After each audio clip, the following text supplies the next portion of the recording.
There is a document sitting on a shelf at the Brookings Institution right now. It is dated. It is signed. It is modeled on population data that the Census Bureau collected between 2020 and 2024. And buried inside it, on page 47, is a single sentence that no governor in this country will read out loud. The sentence says this: by the year 2030, 3 states will lose seats in the Electoral College, and one of those 3 states is sitting on the best places to live list of almost every major magazine in America right now. I want you to sit with that for a second, because the people who write those best places to live articles are not looking at the same data the Brookings people are looking at. They are looking at median home prices and school rankings and craft brewery counts. The Brookings people are looking at water tables and insurance claim denials and grid failure frequencies and U-Haul one-way rental ratios. And the 2 pictures do not match. My name is Report State. I have been reading migration models for 9 years. I have sat across the table from demographers at Harvard, from underwriters at State Farm, from water engineers in Maricopa County, from grid operators at ERCOT in Texas. And I am going to tell you something that those people told me off the record, because on the record they cannot say it. Nobody in a professional position in this country can say what is coming by 2030, because the political cost of saying it is higher than the human cost of not saying it. So I will say it, because I am not running for anything and nobody is paying me to stay quiet. Today we are going to walk through 10 migration predictions for 2027 through 2030. 10 predictions drawn from Brookings, from Harvard's Joint Center for Housing Studies, from Redfin's internal migration team, from U-Haul's Growth Index, from NOAA climate models, and from the Census Bureau's projections. 10 predictions, in reverse order, from number 10 down to number 1. And I am going to tell you right now, before we start, that number 1 is the one you need to hear. Number 1 is the prediction that, if you live in this country, will rearrange your next decade. Number 1 is the one that every model I have looked at points toward, and the one that not a single sitting governor in America is preparing for. Before that, I'm going to show you a state that is on the best places to live list right now, but which is going to be so overcrowded by 2028 that the locals are already writing letters to their representatives asking them to stop the inflow. I'm going to show you a state where a water engineer told me, and I'm quoting him directly, "We have maybe 30 months before we have to ration agriculture." I'm going to show you a state where the insurance market is one hurricane season away from total collapse. I'm going to show you a city that is going to lose another 500,000 people before 2030, and nobody in that city's mayor's office is talking about it publicly. If you want to know what America looks like in 2030, this is the video. If you want to be told that everything is fine and the real estate market is just going through a rebalancing, close the tab. Go watch something else. I am not here to sell you a house in Boise. I am here to tell you where the country is actually going. Subscribe, because in 2026, the people who saw this coming will not be the ones standing in line at a FEMA trailer asking where the water went. Let us break it down. Number 10. Montana overcrowded by 2028. I want to start with Montana because Montana is the state that most people, if you asked them on the street, would describe as empty. Big sky country, open plains, 1 person per square mile. That is the image. That was true in 2010. It is not true anymore. And by 2028, it will not even be close. The U-Haul Growth Index for the last 4 years has put Montana in the top 10 destinations for one-way rentals in the country. Redfin's migration data shows net inflow from California, from Washington, from Colorado, and increasingly from Texas. The Brookings model projects Montana population growth at 27% between now and 2030. Let me translate that. Montana's population in 2020 was 1.08 million. By 2030, the model says 1.37 million. 290,000 new residents in a state that does not have the housing stock, does not have the water infrastructure, does not have the hospital capacity, and does not have the highways to absorb them. A state senator in Bozeman, whose name I will not give because he asked me not to, told me this. He said, "We have contractors who will not answer their phones anymore because they are booked for 2 years."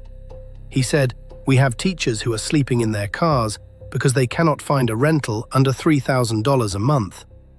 He said, "The wells are running dry in Ravalli County, and nobody at the state level wants to admit it, because admitting it means we have to slow down the inflow. And slowing down the inflow means we have to tell a lot of rich Californians that their dream of a Montana ranch is not going to happen.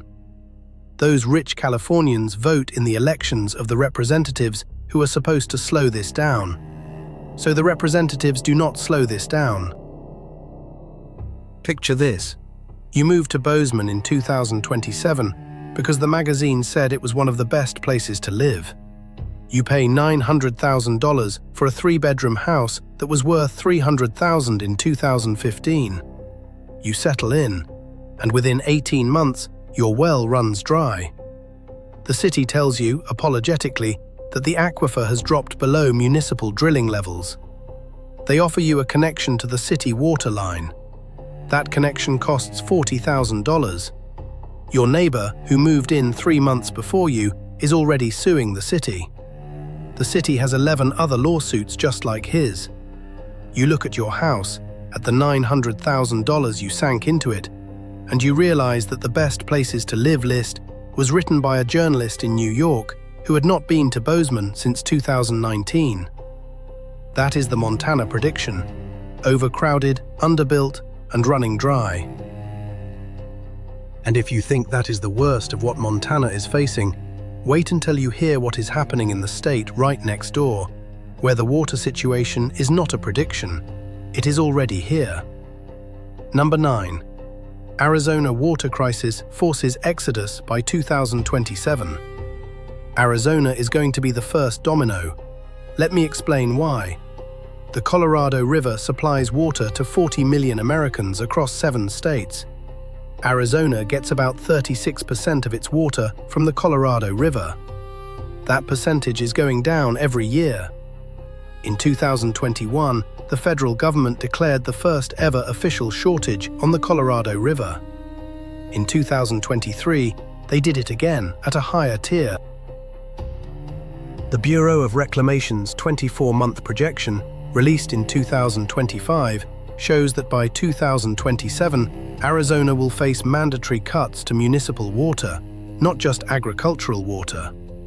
Municipal. That is the word that matters. That means homes. That means taps running dry in residential neighborhoods. A water engineer I spoke with in Maricopa County told me this. He said, "We have scenarios. Scenario A is we get 3 good snow years in the Rockies and we buy ourselves another decade. Scenario B is what we are on now, which gives us 30 months before we have to start rationing agriculture. Scenario C is 1 more bad snow year and we start telling people in Scottsdale they cannot water their lawns.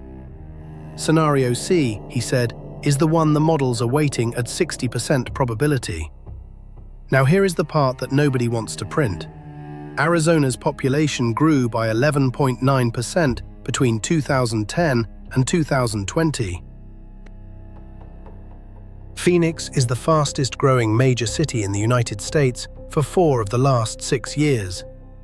The entire economic engine of Maricopa County is built on the assumption that the population keeps growing, that the construction keeps going, that the semiconductor fabs the state just subsidized keep opening. And semiconductor fabs, by the way, use 1992. And by 2027, when the mandatory municipal cuts hit, the exodus will be visible. Not a trickle, a wave. U-Haul's growth index already shows Arizona moving from the top 10 destinations list to the top 10 departure list in a single calendar year. Picture this. You are a family of 4 in a 3-bedroom house in Gilbert, Arizona. You moved there in 2020 because you got a remote job and the weather sounded nice. Your property tax has doubled since then. Your homeowner's insurance has tripled. In the summer of 2027, you get a letter from the city. The letter says that due to Colorado River allocations, your household water usage is capped at 120 gallons per person per day. You currently use 190. You have 60 days to comply or face fines. Your neighbor has already put the house on the market. 3 houses on your street are for sale. The realtor tells you that buyers are not coming to Gilbert anymore. The realtor tells you that your house, which you bought for $650,000, is now worth $510,000. You call a moving company. The moving company tells you that out-of-state moves from Phoenix are booked 6 weeks out. That is the Arizona prediction. And if you think Arizona is the only state where the physical environment is going to chase people out, wait until we get to what is happening in Florida, where the water is not disappearing. The water is coming for the houses. Number 8. Florida insurance market total collapse. I am going to give you a number first. Then I will explain what the number means. In 2024, the average annual homeowner's insurance premium in Florida was $6,000. The national average was $1,700. Florida is already 3.5 times the national average. That is not the prediction. That is the starting line. The prediction is this. By 2028, according to the models run by reinsurance giants like Munich Re and Swiss Re, Florida's homeowners insurance market will be structurally insolvent. Not unprofitable, insolvent.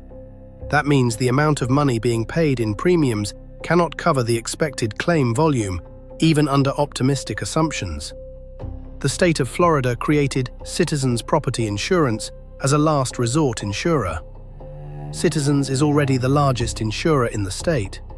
Citizens is backed, in the worst-case scenario, by the state of Florida itself, which means, in plain English, the state of Florida is one hurricane season away from a financial event that would require federal intervention. Private insurers have been leaving Florida for 6 years. Farmers, AIG, Progressive, and several smaller carriers have either exited completely or stopped writing new policies. The ones who remain are concentrating policies in the Panhandle and the inland counties. The coastal counties, which are the most desirable real estate in the state, are increasingly uninsurable at any price that a normal household can pay.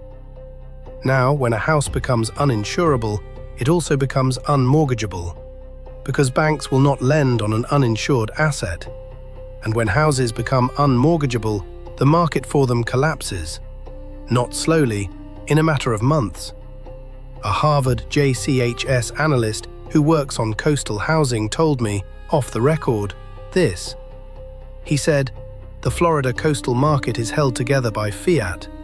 He said, "If a single major hurricane hits Tampa Bay in the wrong year, the entire insurance pool fails and the cascade starts." He said, "We are modeling a 55% probability of that event before 2030. Picture this. You are retired. You moved to Clearwater in 2018. You bought a waterfront condominium for $400,000. Your insurance in 2018 was $2,200 a year. Your insurance in 2024 was $9,400. In 2027, you get a letter from your insurer. The letter says they are non-renewing. You call Citizens. Citizens quotes you $16,000. You call your mortgage holder. Your mortgage holder tells you that $16,000 insurance is not acceptable under the loan terms because their risk desk has reclassified your zip code as Tier 5 catastrophic. You have to either pay off the mortgage in cash or find an insurer willing to underwrite at a compliant rate. There is no such insurer. You put the condo on the market. The market, at this point, is full of other retirees in exactly the same situation. Your $400,000 condo is now worth $180,000. That is the Florida prediction, and it is not an if. The models have it at 55% by 2030. If it does not happen, it happens by 2032.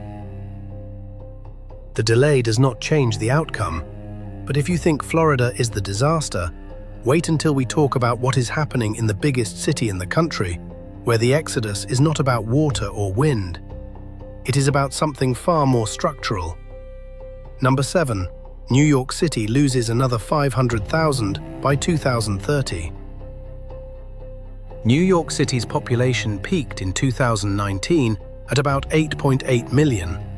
Between 2020 and 2023, New York City lost nearly 600,000 residents. That was the pandemic era. The assumption in most economic analysis was that the losses would stabilize and eventually reverse as the city recovered. The Brookings model, updated in 2025, says that assumption is wrong. The model says New York City will lose another 500,000 residents between 2025 and 2030. Not because of a pandemic, because of structural economic dynamics that the pandemic merely accelerated. Let me walk you through the dynamics. Remote work did not disappear. It stabilized at about 28% of all knowledge worker hours worked from home, according to Stanford's WFH research group. That is not going away. That means demand for Manhattan office space, which drives the commercial real estate market, which drives tax revenue, which drives city budgets, has permanently reset to about 72% of its prior level. Commercial real estate vacancy in Midtown Manhattan has been sitting above 17% for 3 years straight, the highest sustained vacancy rate since 1993. When commercial real estate fails, property tax revenue fails. When property tax revenue fails, city services fail. When city services fail, the residents who can afford to leave, leave. And the ones who cannot leave are the ones who depend on city services the most. That cascade is already visible. It is not a prediction, it is a process. A Redfin senior economist told me this. He said, "New York is not declining because it is bad. New York is declining because it is no longer necessary for the jobs that used to require it." He said, "The average Manhattan tenant is $220 a month more expensive than equivalent space in Austin, and the Austin tenant does not have to commute on a subway that increasingly runs on an honor system for fare payment." Picture this. You are a 34-year-old software engineer. You moved to Astoria in 2016. You paid $1,800 a month for a one-bedroom. In 2025, that same apartment is $3,400. Your company went hybrid in 2022. Your manager lives in Nashville. Your team has 3 people in Seattle, 2 in Austin, 1 in Denver. You realize that the entire reason you live in New York is inertia. You also realize that your rent for 1 bedroom in Queens is more than the mortgage payment on a 3-bedroom house in Raleigh. You make a spreadsheet. The spreadsheet tells you what the spreadsheet tells 500,000 other people every year. The math no longer works.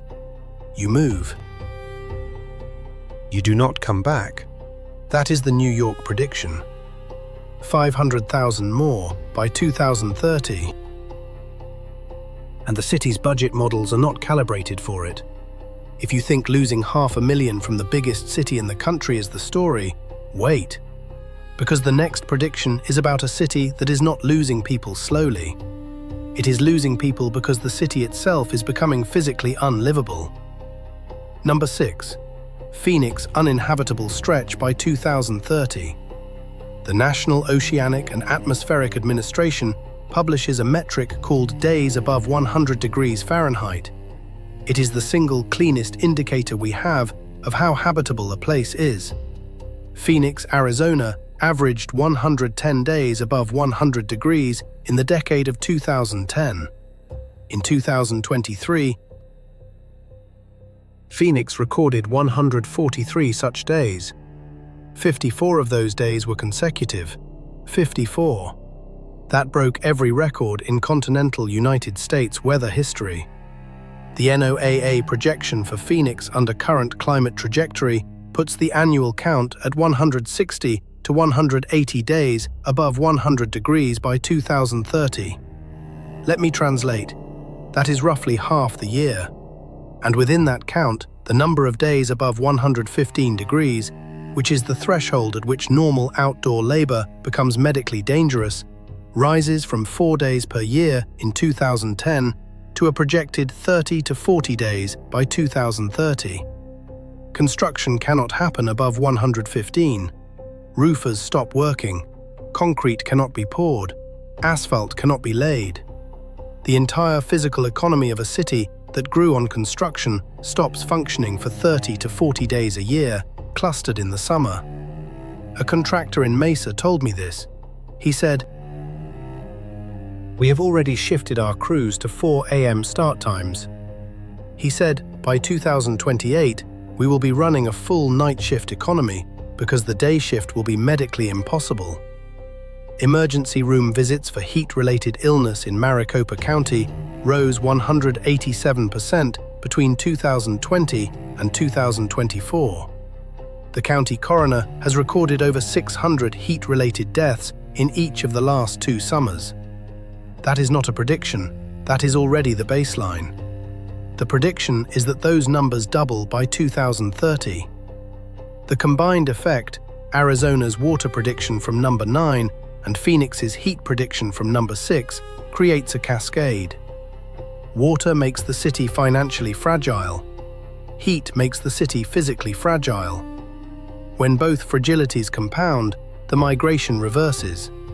Phoenix is projected by the Brookings model to go net negative on migration by 2028, for the first time since 1960. Picture this. You are a retired couple. You moved to Sun City West in 2019. Your air conditioning bill in August of 2024 was $780. Your neighbor, who is 81 years old, died of heat stroke in her own home in July because her AC unit failed and the repair company was booked 2 weeks out. Her unit was, it turned out, perfectly functional. It just could not keep up with a 119-degree outdoor temperature with a 40-year-old compressor. You look at your own unit, you look at your bill, you do the math on what the next decade looks like. You put the house on the market. So do 60 other households in your subdivision. That is the Phoenix prediction, and it is not the only place where the physical infrastructure is failing under the weight of its own growth. The next prediction is about a state where the failure is not water and not heat. It is electricity. Number 5.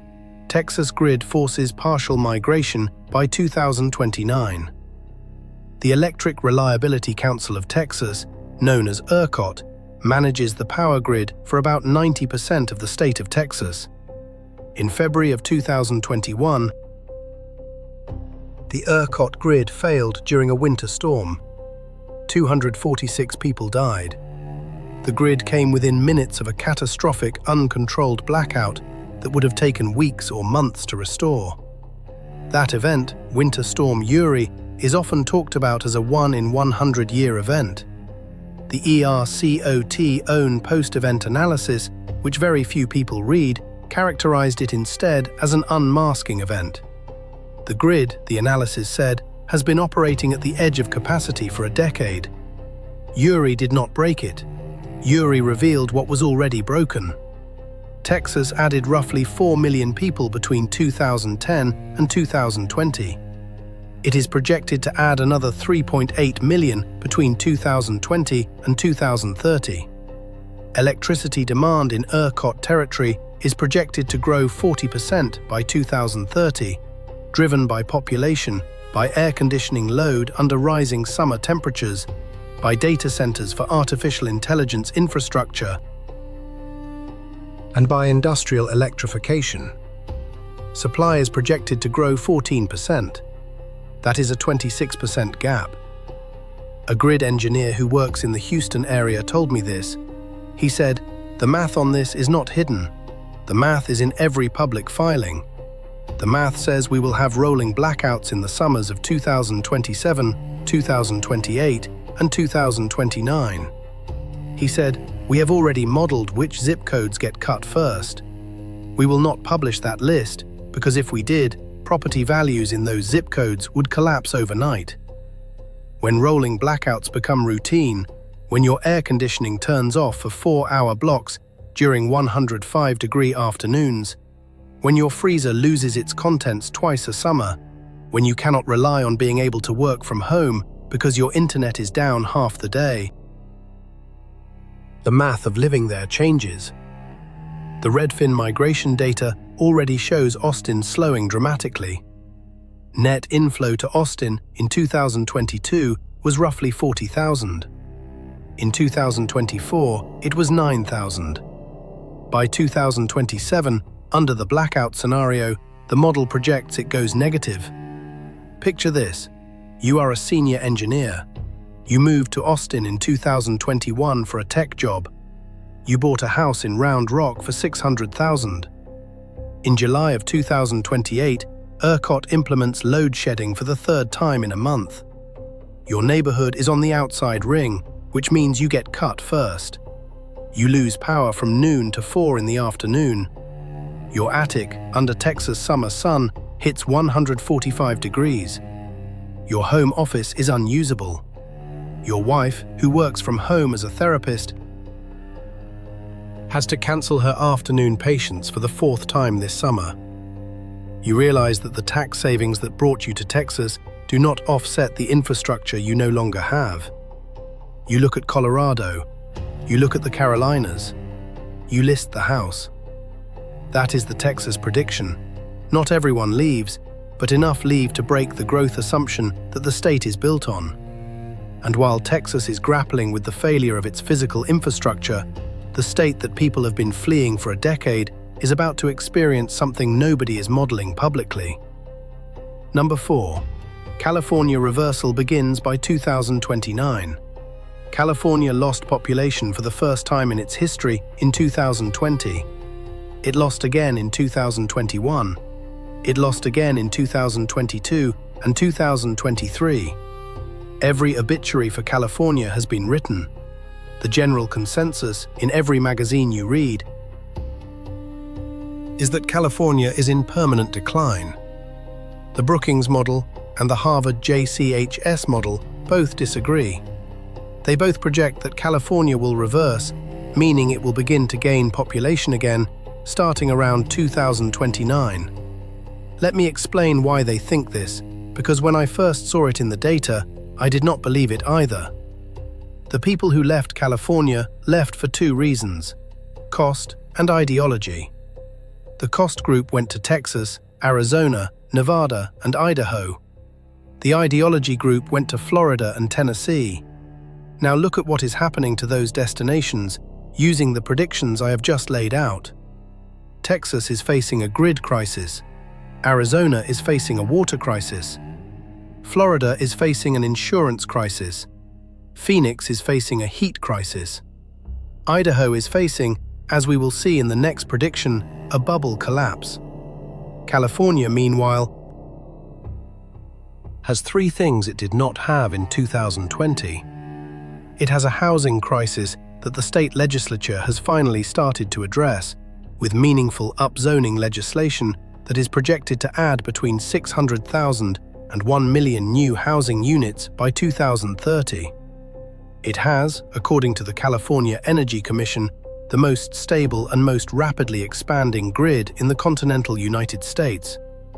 And it has the largest concentration of artificial intelligence-related jobs in the world, which is the single highest growth employment sector of the decade. The Harvard model projects that the cost equation flips around 2028. That is, the cost of owning an equivalent home in a compromised Sunbelt market, when you factor in insurance premiums, water surcharges, electricity volatility, and property value depreciation, exceeds the cost of renting in California. When that cost equation flips, The migration flow reverses. A Redfin economist told me this. He said, "California is the most hated asset in America. That is exactly why it will recover first." He said, "Assets nobody wants are mispriced. Mispriced assets are where the money is made." He said, "If I were betting on any state to have the strongest migration story of the late 2020s, it would be California, and I would take that bet against any real estate crowd in the country." Picture this. You left San Diego in 2022 for Austin.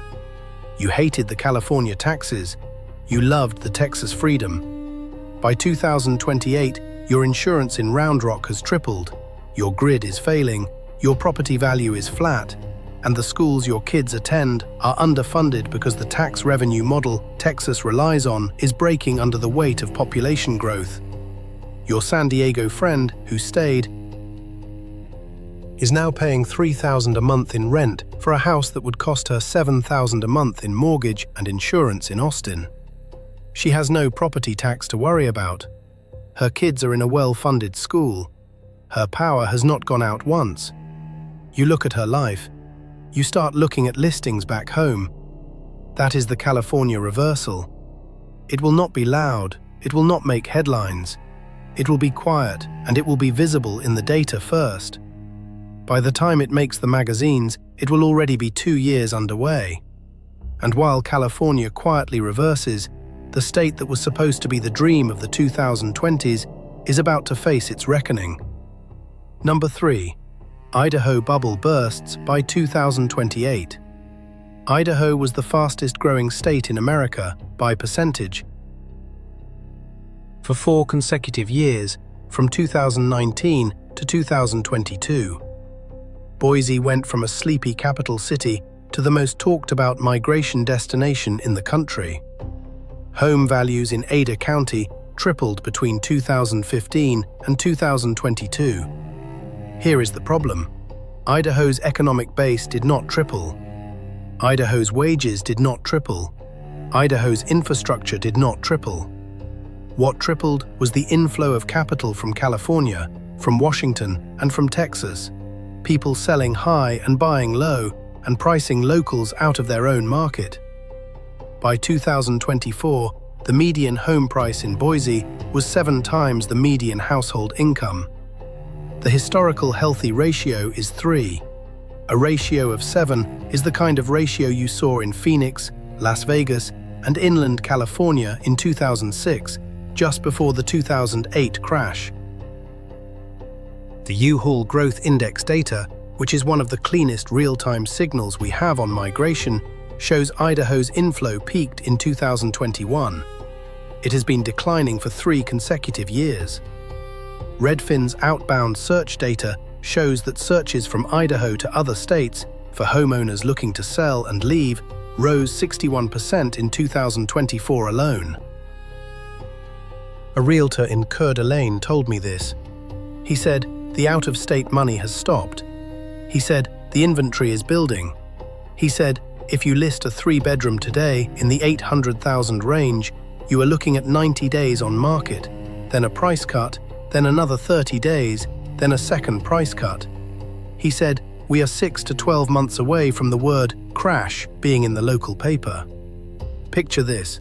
You bought a house in Meridian in 2022 for $690,000.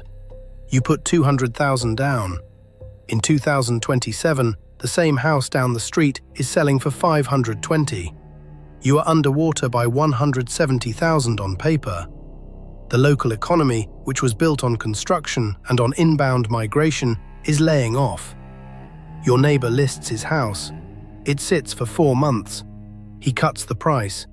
It sits for 2 more months. You realize that the exit door, which felt wide open in 2022, is now crowded. That is the Idaho prediction. Not a crash in the 2008 sense, a correction in the 30 to 40% sense, concentrated in the highest appreciation zip codes and landing hard on the people who bought in the last 3 years of the run-up. And as Idaho corrects, and as the Sun Belt states compound their crises, The broader regional pattern that America has taken for granted for 40 years is about to reverse. Number 2. Sunbelt retreat begins by 2030. The story of American migration since 1970 has been one story. The Sunbelt grows, the Rust Belt shrinks. The Sunbelt is Arizona, Nevada, Texas, Georgia, the Carolinas, Florida, Tennessee. The Rust Belt is Ohio, Michigan, Pennsylvania, Indiana, upstate New York, western Massachusetts. That story is ending. The models at Brookings and at Harvard and at the Census Bureau all show the same thing. By 2030, net migration to the Sunbelt goes negative for the first time in 50 years. Not every Sunbelt state, but the aggregate across the region reverses. The drivers are everything I have already told you. Arizona's water, Texas's grid, Florida's insurance, Phoenix's heat, and the rising cost of climate adaptation, which hits the South disproportionately. Hurricanes, flooding, heat, drought, wildfires. The Harvard JCHS analysis puts the cost of climate adaptation in the Southeast at roughly $1.3 trillion between now and 2040. Somebody pays that. It gets paid through property taxes, insurance premiums, utility surcharges, and federal transfers that the political environment may or may not support. The Rust Belt, meanwhile, has three things that suddenly matter. Water. The Great Lakes represent 20% of the world's fresh surface water. Infrastructure, grids, roads, hospitals, sewers that were built for populations twice the current size, meaning capacity to absorb newcomers without strain. And housing stock, Detroit, Cleveland, Buffalo, Pittsburgh, all have enormous inventories of affordable housing that nobody wanted for 40 years. A Brookings senior fellow told me this. He said, "The Rust Belt's recovery will not be driven by anyone deciding the Rust Belt is cool." He said, "It will be driven by everybody else's problems getting worse faster." He said, "This is not a forecast that requires optimism. It is a forecast that requires cold math." You think Sunbelt retreat is the final chapter of this story? I need you to pay attention to what comes next. Because the number one prediction is not a state. It is not a city. It is a pattern. A pattern that Brookings calls, in the language of their internal documents, the Great Interior Migration. And if it plays out the way the models say it plays out, the next 5 years rearrange the American map in a way that the last 50 years did not. Number 1. The Great Interior Migration by 2030. Here is what every model converges on.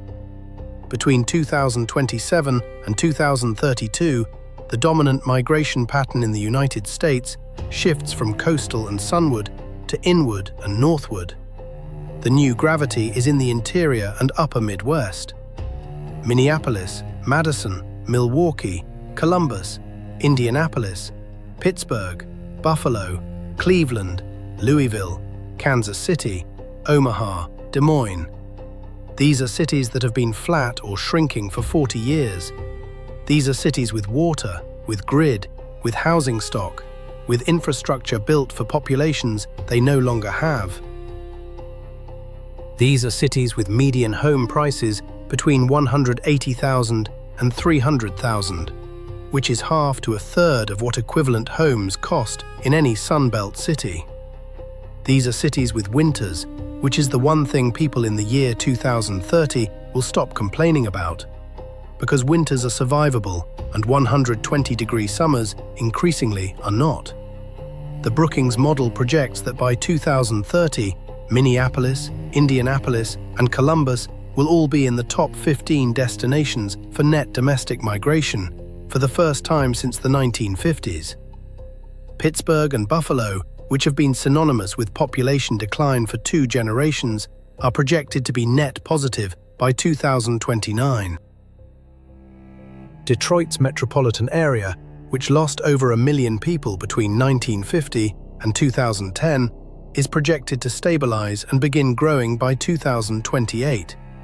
This reverses a pattern that has been the foundation of American economic planning for half a century. Every cost of living index, every retirement planning model, every state budget forecast, every corporate relocation study, every federal infrastructure allocation has been built on the assumption that the Sun Belt grows and the Rust Belt shrinks.